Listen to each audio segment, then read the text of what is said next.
Welcome to the August edition of What's in Bloom at the Ruth Bancroft Garden.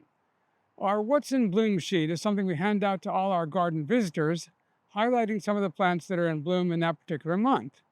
But not all of our Ruth Bancroft Garden fans are near enough by to come and actually visit the garden, so we're doing an online edition of What's in Bloom to highlight some of those plants for those who are farther away and can't come to see themselves.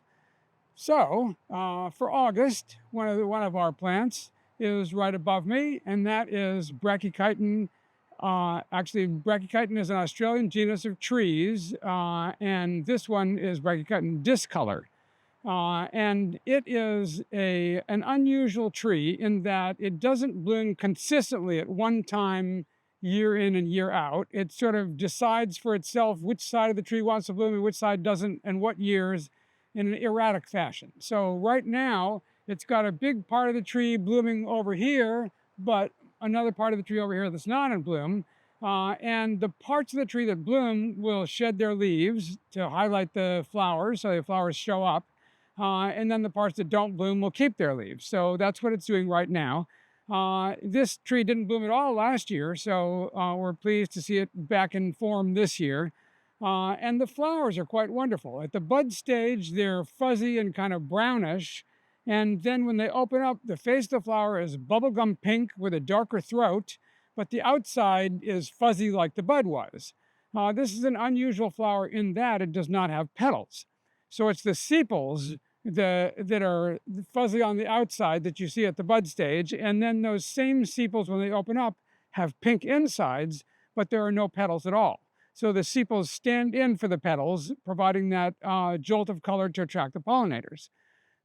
The flower, after it's pollinated, makes a follicle or a seed pod that sort of looks like a little pouch and has the seeds inside. There's a slit along the top of it that splits open, and then you can see the seeds inside. And the seeds are covered with very coarse hairs that are irritating to some people.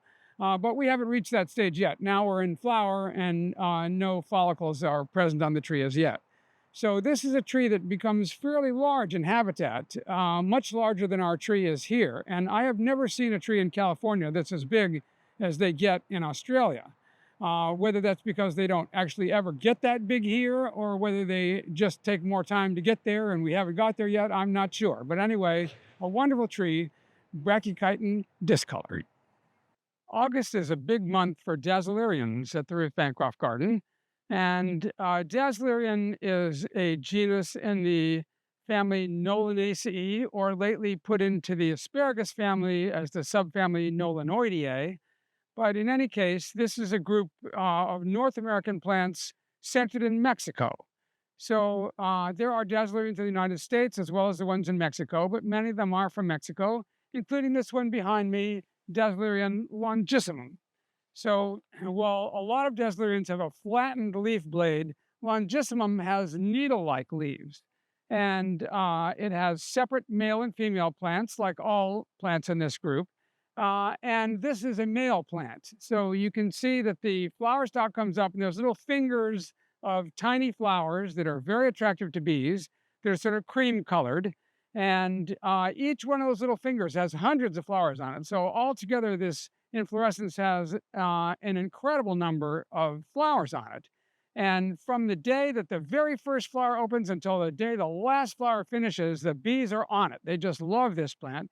They visit the male plants and they collect pollen from them. They visit the female plants and get nectar from those. And in going back and forth, they will cross-pollinate and cause it to set seed. So Dasylirion longissimum is atypical in that it has that needle-like leaf. And other Dasylirions we have in the garden, like the one whose inflorescence is sticking up here and the one over on this side, have a more flattened leaf blade with saw-toothed edges. And that's a more typical look for a Dasylirion. A Dasylirion is called a sotol in Spanish. And sotol is also the name of a liquor made from Dasylirion, sort of like mezcal made from agaves. They make a sotol liquor from a Dasylirion. But unlike an agave, a Dasylirion doesn't die when it flowers. So the rosette will flower and doesn't flower every year, but when it does flower again, it keeps right on going and flowers repeatedly. Over time, it will make a trunk. Our biggest trunk on a Dasylirion at the Bancroft Garden is about maybe 5 or 6 feet tall, but they can get much taller than that and live to be well over 100 years old in nature. Wonderful group, Dasylirion. I said the Dasylyrions have separate male and female plants, and we started out looking at a male plant in flower. And here behind me on the other side of the garden is a female plant in flower. So you can see the two stalks sticking up that are sort of greenish, and those are the flowers that are in flower now. To the left, there are a couple of brownish stalks from last year when it bloomed before, but the green ones are the ones that are in flower now. So they are currently in flower, being visited by bees, and later on, as the female flowers turn into seed pods, they will redden and take on a sort of a rust color and keep that color right through into the fall. So that is yet to come, but right now they're at the blooming stage. Dasylirion longissimum female plant.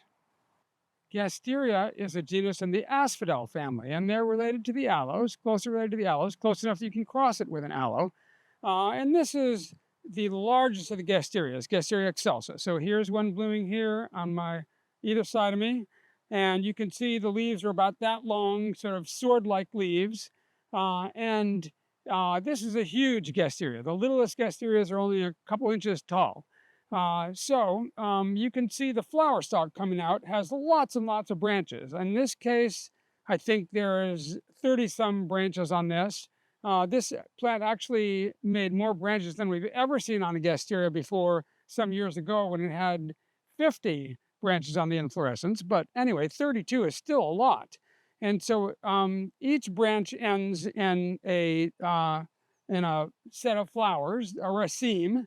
And the racemes start at the bottom and go up. So here we have open flowers at the bottom of the raceme, going to the buds as you go up, and the tiniest buds at the tip. So those will be the last to open. And so it really takes a long time for the whole flowering to unfold because there's such a great length to the racemes. So Gasteria excelsa comes from South Africa's Eastern Cape province. And it's not a rare plant in habitat, but it's not everywhere. It's just in particular places. But there are good numbers of plants where it does occur. A very easy plant to grow. It not only propagates from seeds, which come up readily, but also from leaves. If you break off even a piece of a leaf and let it callus, then you can root it and get a new plant that way. And in habitat, sometimes the baboons coming through will break leaves off, and that's a natural way for the plant to propagate itself. In any case, it is a summer flowering plant. We see it now in early August. In full bloom. Other Gasterias bloom at other times of the year, but this is a summer flowering one, and it's pollinated by sunbirds. So sunbirds are nectar-feeding birds that are very common in South Africa, and they visit the flowers and get the nectar out of the flowers. Well, we don't have sunbirds here, but we do have hummingbirds, which are our local nectar-feeding birds, and the hummingbirds like all the same flowers that the sunbirds like, and they visit these and get the nectar out of the flowers. So a lot of hummingbirds on these. The name Gasteria comes from the Latin word gaster, meaning stomach, and that's because these flowers are pot-bellied. They have a swelling at the base of the flower. It looks like a little pot belly, and that is the area that has inside it the ovary that will then swell up and become a seed pod later on. Gasteria excelsa. Gasteria excelsa is the largest of all the Gasterias, and this one here is definitely on the small side, Gasteria armstrongii. So it's also from South Africa's Eastern Cape province, but whereas Gasteria excelsa occurs inland, this one occurs on the coastal plain. And so you can see the little tiny plants down here hugging the ground, and then their flower stalks rising up with these coral-colored flowers. Some of them are in flower now. Some are at the seed stage already. You can see the little seed pods on there. They have inside the seed pods little tiny black seeds that will eventually split open and spill. And this plant is a ground-hugging plant that occurs amongst grasses and herbs and kind of hides underneath the surrounding vegetation. It's very difficult to see in nature. Even when the plants are in an exposed position, soil gets on them and they're kind of half hidden. And they can be hard to spot if they're not in flower. But when they're in flower, these little coral flowers sticking up give them away.